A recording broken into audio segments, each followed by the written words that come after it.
안녕하세요.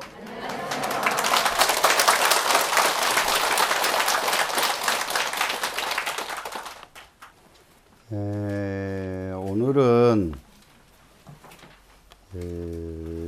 사자자를 하실 차례 맞지요?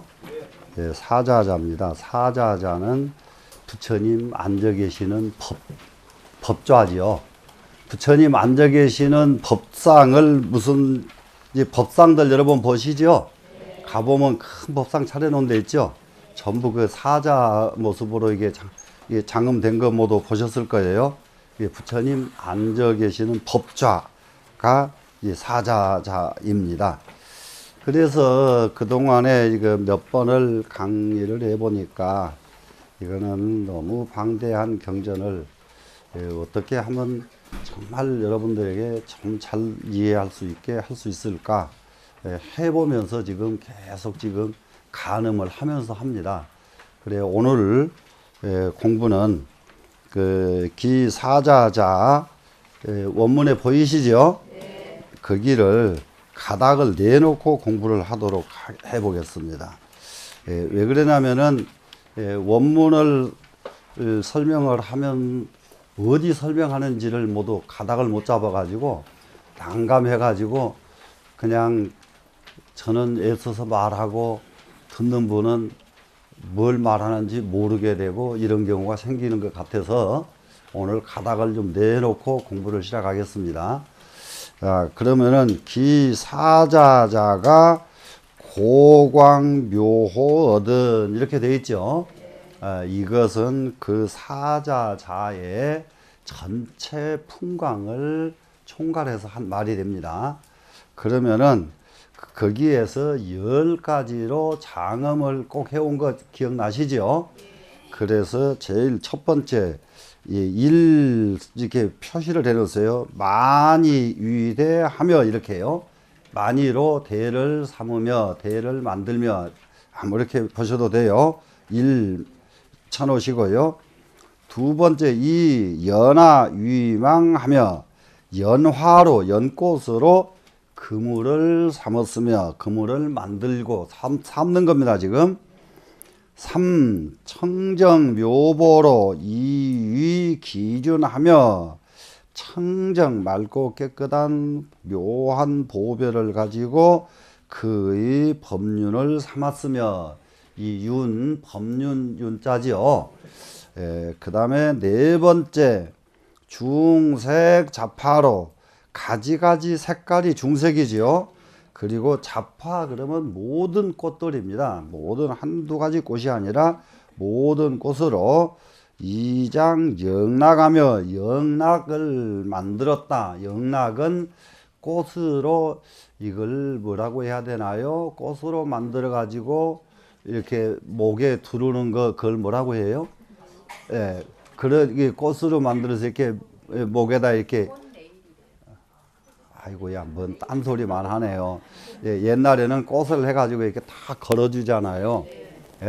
꽃으로 그런 겁니다. 근데 요즘 말로는 뭔 말인지는 모르겠어요. 또 다섯 번째는 여기 지금 보사누각과 당사누각입니다.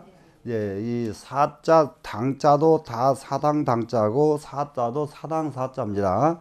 당사누각과 개체 호유와 개체는 계단이에요.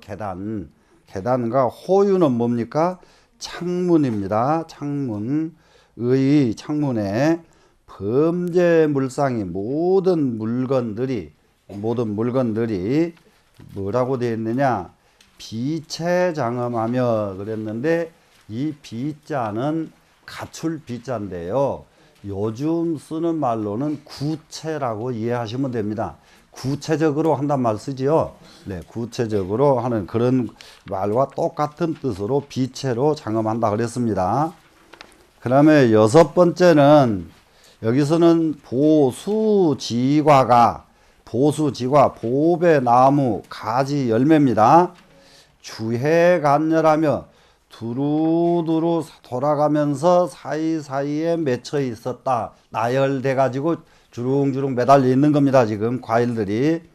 그 다음에 7번째는 많이 광운이 호상 조요하며 서로 비춰주며 그랬죠. 비춰주며.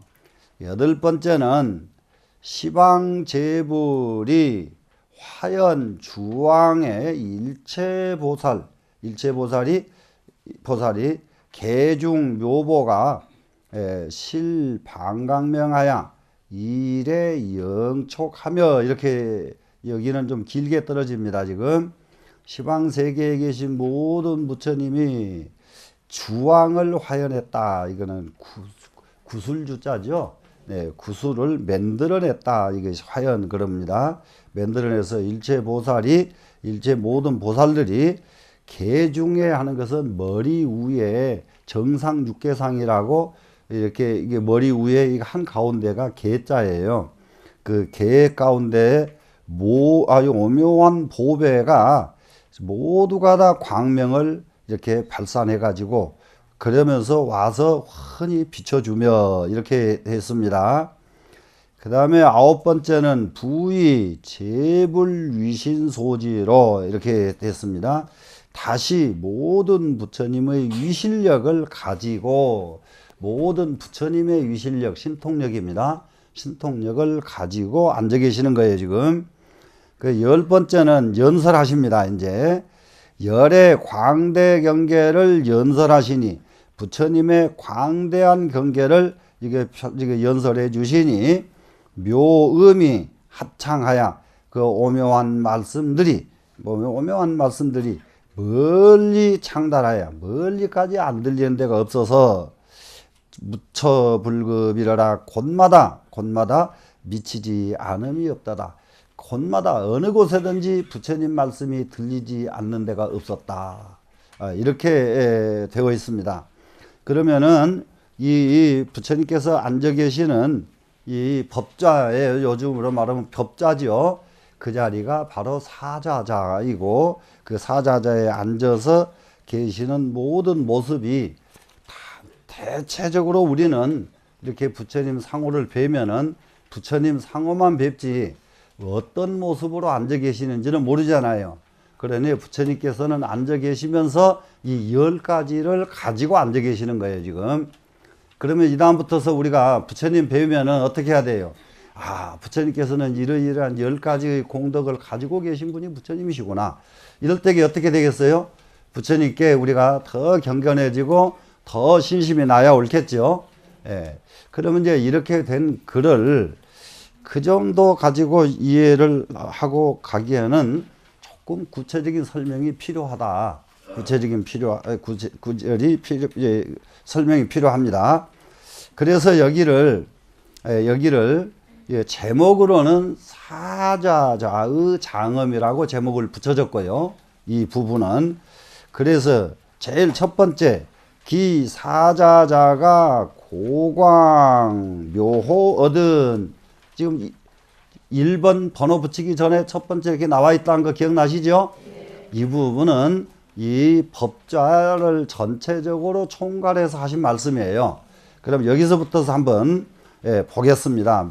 사자자, 왜 부처님이 앉아 계신 자리를 사자자라고 했을까 하는 겁니다.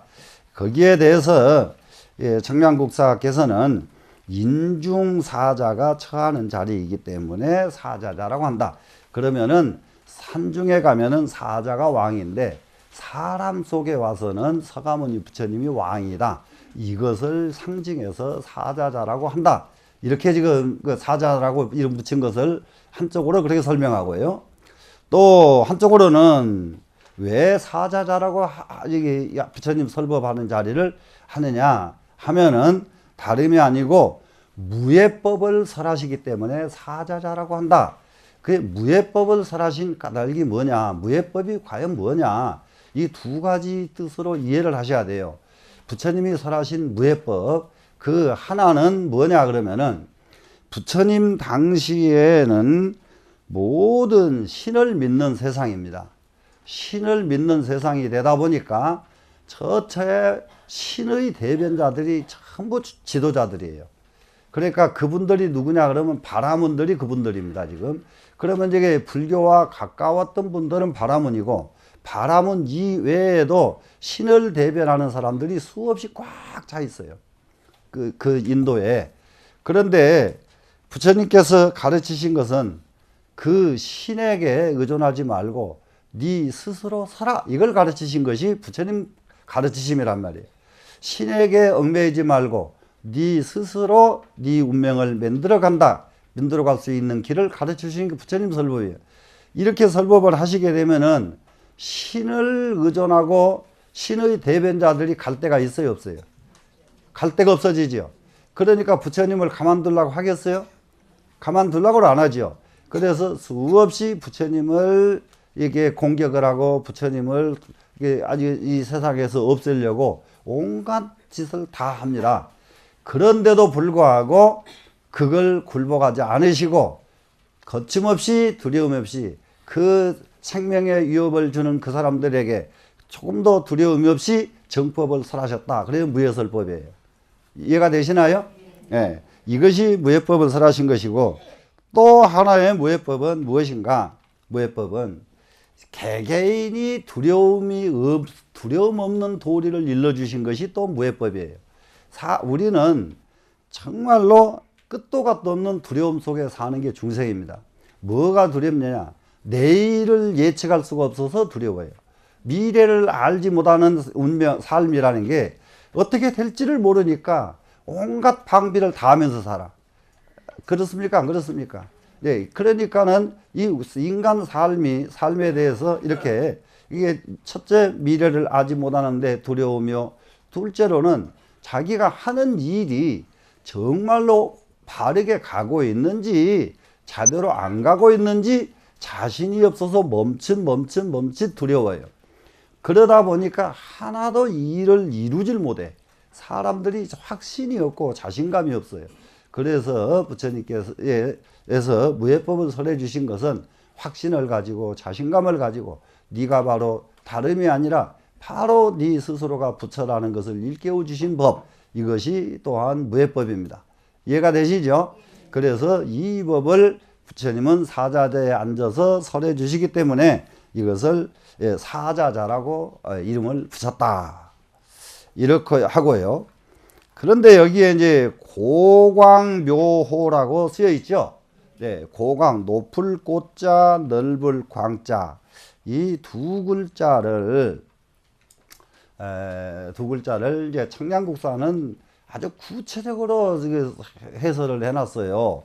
그래서 여기서 도솔천까지 거리는 얼매고 타자제천까지 거리는 얼매고, 이 거리가 너무너무 거리가 멉니다. 그 거리에까지 한 군데도 미침이 없이 부처님께서는 이 자리에 앉아 계시면서도 다 그곳까지도 이게 설법을 하시기 때문에 높을 꽃자를 썼다. 이렇게 이제 청량국사께서는 아주 구체적으로 주석을 다셨는데, 여기를 요약하면은 뭐라고 이제 주석을 달아 놓으셨느냐?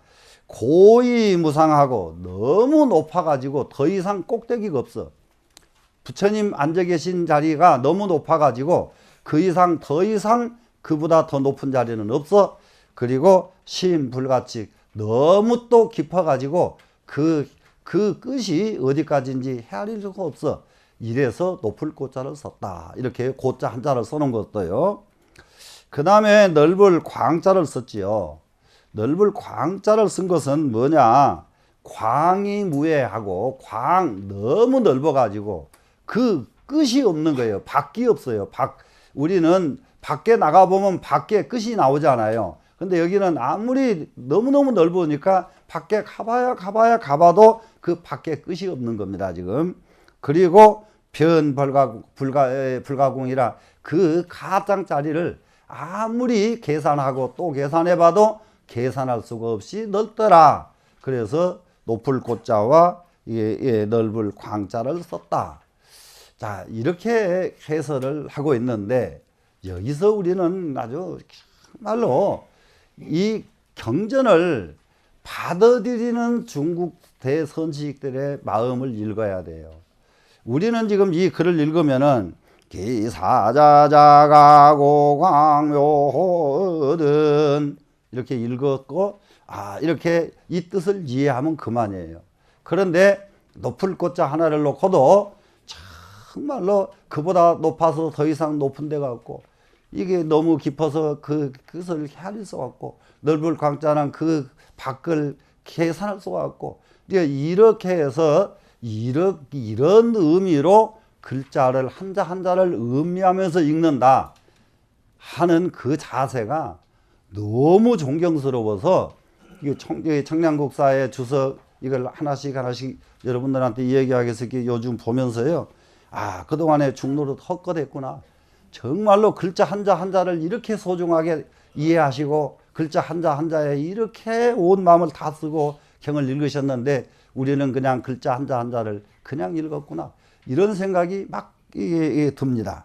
그래서 이제 우리도 이런 것을 보고 나서는 어떻게 해야 되겠습니까? 우리도 글자 한자 한자를 그냥 수월하게 그냥 넘어가서는 안 되겠죠? 자, 그 다음에 묘할 묘자하고 좋을 호자가 있습니다. 묘호어든 이랬어요. 묘자와 호자를 뭐라고 또 이렇게 해 놓으셨느냐? 이 묘하다고 지금 이게 부처님 말씀을 묘하다. 부처님의 말씀을 묘하다. 이 묘자는 무엇 때문인가? 직사이진 이렇게 주석을 달아 놓으셨어요. 직사이진이라는 거 뭐냐 그러면 우리는 일에 임하지 않아요.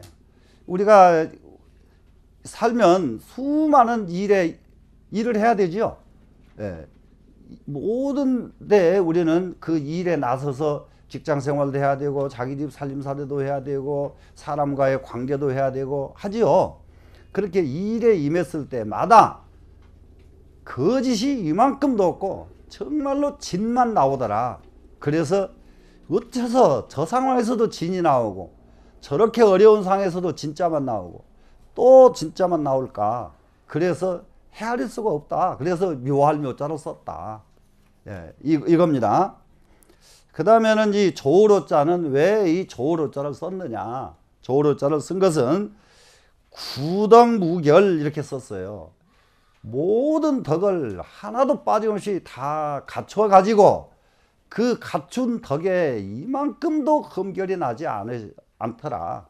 예, 부처님께서는 이 세상에 있는 모든 덕을 다 갖추시고 이만큼도 그야말로 조금만큼도 흠결이 없으신 분이 부처님이시더라. 이렇게 해서 부처님이 앉아 계신 사자자의 십종장엄하기 이전에 총괄해서 이렇게 고광 묘호 네 글자를 딱 써놨는데 이 네 글자의 의미가 지금 말씀드린 바와 같이 이렇습니다. 자, 그러면은 부처님의 그 모습을 우리도 지금 이제는 이게 봤으니까 정말로 부처님을 고위무상하시고 광이 무해하시고 이렇게 너무 높아서 더 이상 끝이 없고 넓어서 더 이상 그 끝을 알 수가 없는 부처님의 모습 정말로 감사합니다. 이런 마음을 가지고 우리가 어떻게 해야 돼요? 부처님께 경례를 올리고 그리고 부처님 가르치심 한 구절도 놓치지 않고 열심히 공부해서 부처님처럼 되겠습니다. 이런 말은 해야 되겠죠. 네. 자, 그렇게 해서 이 총괄적으로 사자자가 고광묘든 이렇게 써져 있고요. 그 다음부터서는 이제 하나하나 십종장엄이 벌어집니다. 십종장엄 전부 다 한 딴 지금 그 땅에서부터서 보리수에서부터서 궁전에서부터서 모두가 다 10가지로 장엄을 했었죠, 지금. 예, 그 십종장엄을 했는데 그런데 제일 첫 번째가 뭐라고 되어 있죠? 많이 위대 그랬죠. 많이는 뭡니까?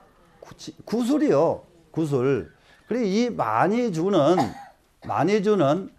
지금 인도에서는 이게 많이주를 최고의 보물로 하는데 동양에서는 이 구술을 많이주를 여의주라고 합니다. 표현을.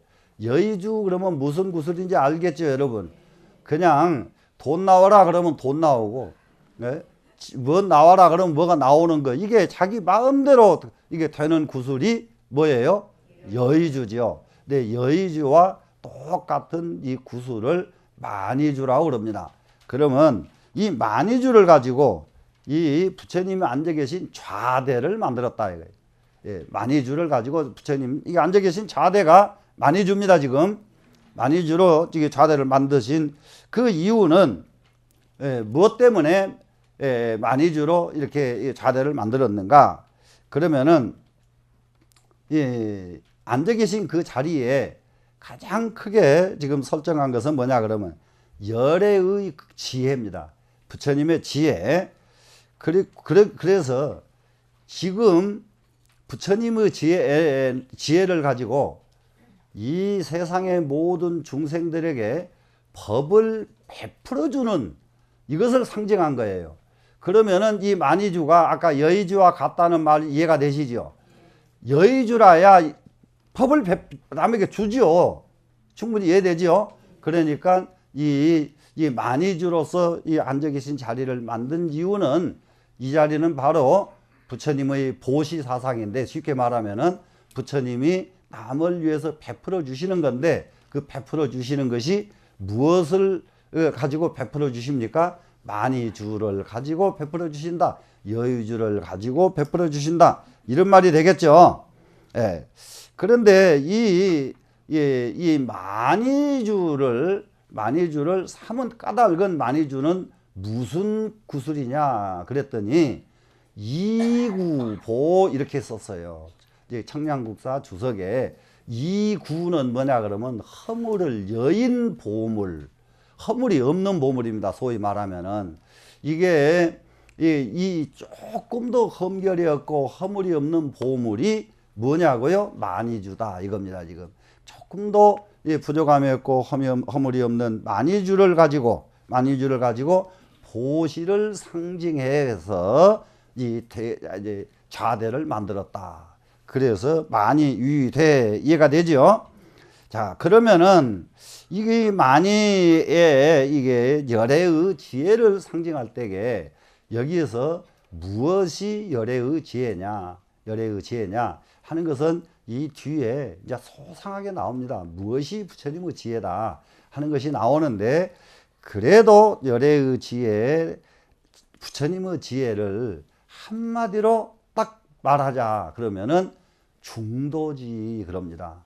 중도의 지혜예요. 부처님을 대변할 수 있는 부처님의 깨달으신 부처님의 지혜를 한마디로 말해라. 그러면은 중도의 지혜라고 말할 수가 있는데 그러면은 허물을 여인 보배 만이주는 바로 중도의 지혜를 상징해서 부처님의 좌대를 삼았다. 이렇게 해서 만이위대합니다. 이해가 되셨죠? 네. 그러면 이제 두 번째로는 그러니까 첫 번째가 보시를 상징하는 보시바라밀인데 보시바라밀은 이게 그야말로 이구의 보배로서 중도의 지혜로 상징해 가지고 만이주로서 자대를 삼은 것이 첫 번째였죠. 두 번째는 지게바라밀이라는 거 알죠 다? 예, 지게바라밀인데 지게바라밀은 뭘로 지금 상징을 했느냐? 연화위망이에요. 연꽃으로 그물을 삼았다. 연꽃으로.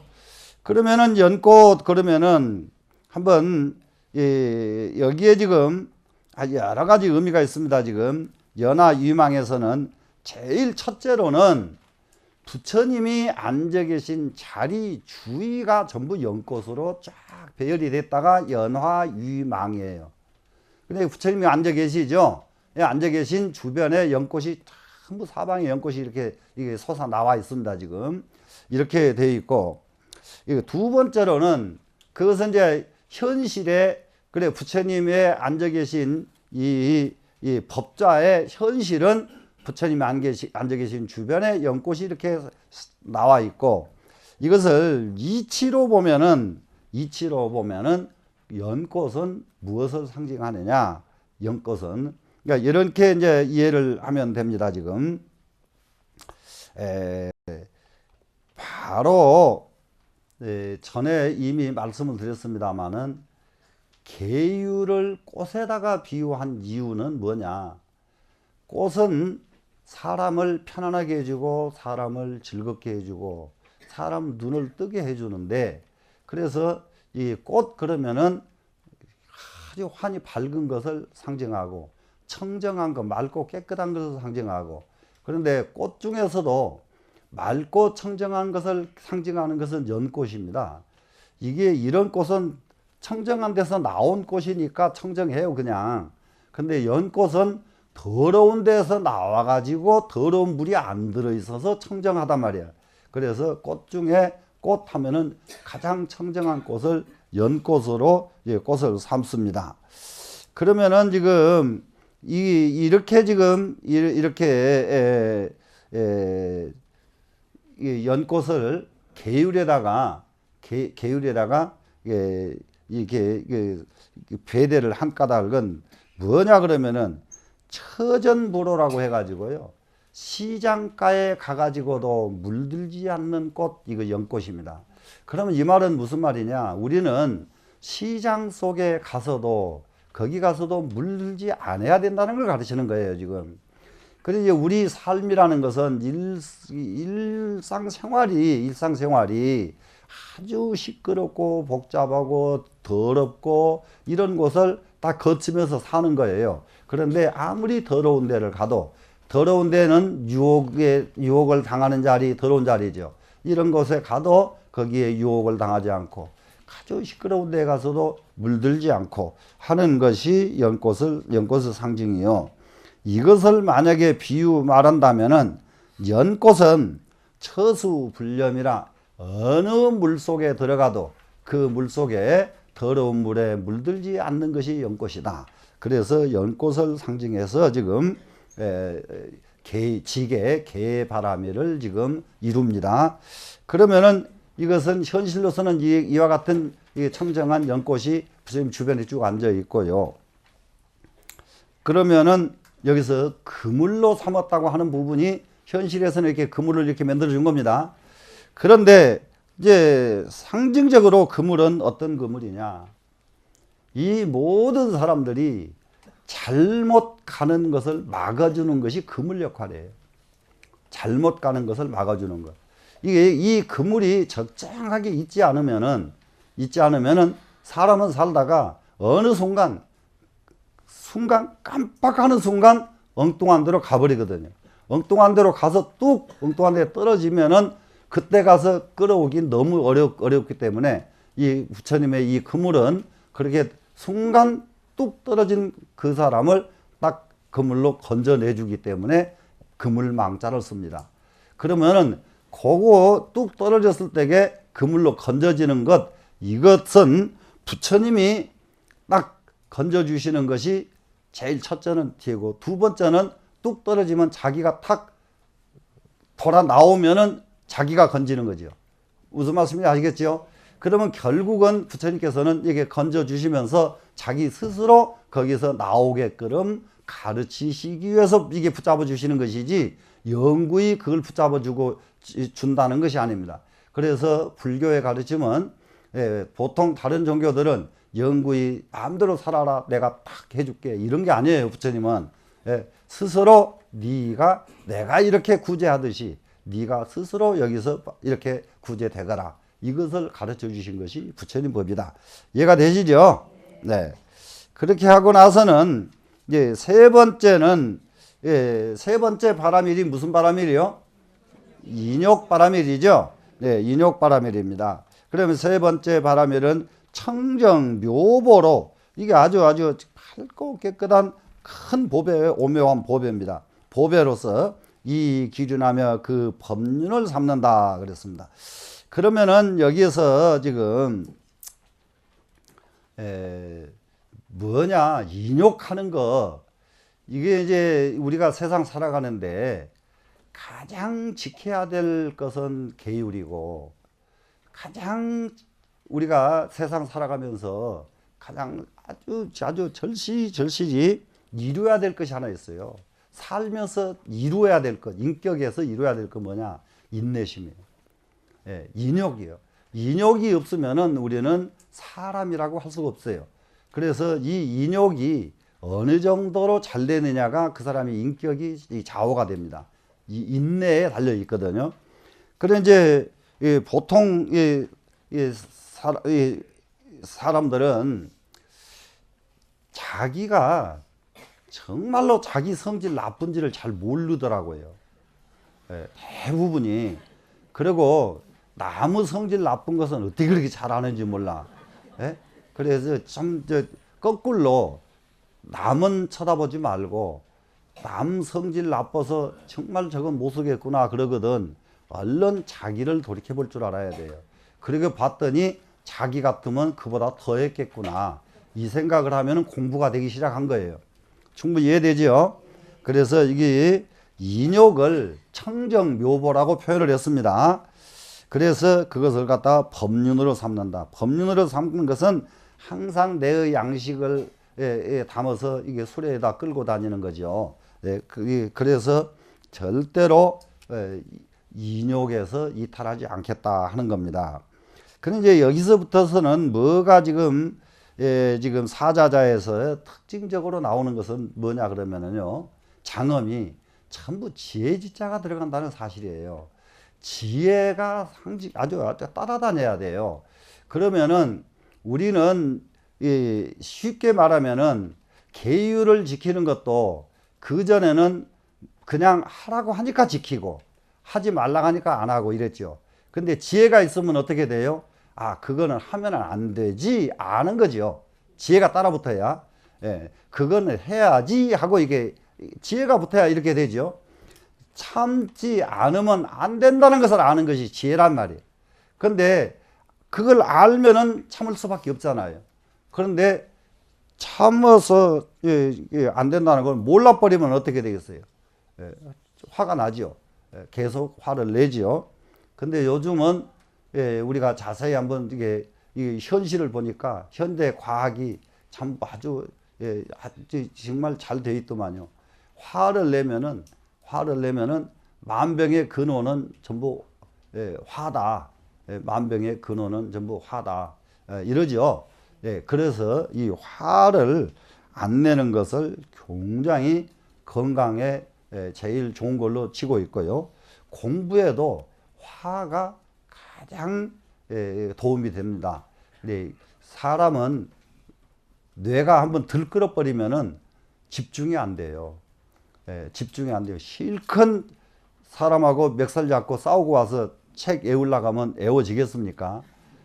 무엇을 한번 해보려고 하면 봐지겠습니까? 안 되지요. 집중이 안 됩니다. 그렇기 때문에 화는 우리가 꼭 극복해야 될 한 관문이다. 인욕은. 이렇게 생각을 하시면 되겠습니다. 그래서 지혜로서 수행을 해가지고 정말로 인욕의 문을 삼을 줄 알아야 되는 것이 지금 세 번째 청정묘보 이 기준입니다.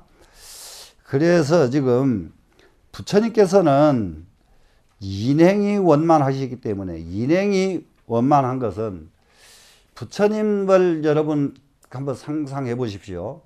무엇에서 부처님이 성불의 미리 우리가 예측할 수가 있었느냐. 가리왕에게 팔다리 다 잘린 거 기억나죠? 인내죠. 인욕이죠. 그 다음에 그 열반경에서 나찰기에게 자기 생명을 던져가지고 내 피를 먹어라 하고 자기 생명을 던져주셨죠.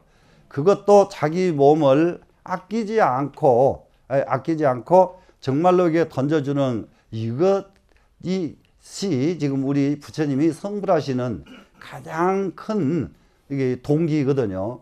그러면 여기서 인행이 원만하신 것은 그와 같은 수행을 원만히 하셔가지고 아주 원만히 수행을 하셔가지고 그 다음에 과보가 원만해졌다는 것은 그 과보가 부처님이 되셨다 이겁니다. 그러면은 우리는 어떻게 해야 될까요? 지금부터서 우리 삶이 수행으로 전환하면은 우리는 인행이 됩니다. 인행이 됩니다. 근데 우리가 수행으로서 전환하지 않고 살면은 업행이 됩니다. 어떻게 사실래요? 업으로 가실래요? 인으로 가실래요? 예, 인행을 하셔야 되겠죠? 예. 그래서 이제 우리가 이 공부하는 이유가 이래서 하는 거지 않아요? 자, 그 다음에 이제 네 번째로 이제 가봅니다. 네 번째로 가니까 중색 자파로 이장 영락하며 이렇게 됐죠? 아까 1, 2, 3, 4 이렇게 써놓으라고 했죠, 지금. 그래서 그 네 번째 딱 거기를 보시면 돼요, 그냥. 충분히 되시겠죠? 그러면은 중색 그러면은 갖가지 빛깔 이것이 중색이에요. 여러 무리 중자잖아요. 네, 그런 게 중색 갖가지 빛깔입니다. 예. 그리고 잡화하는 것은 뭐냐 그러면은 여러 꽃들이에요.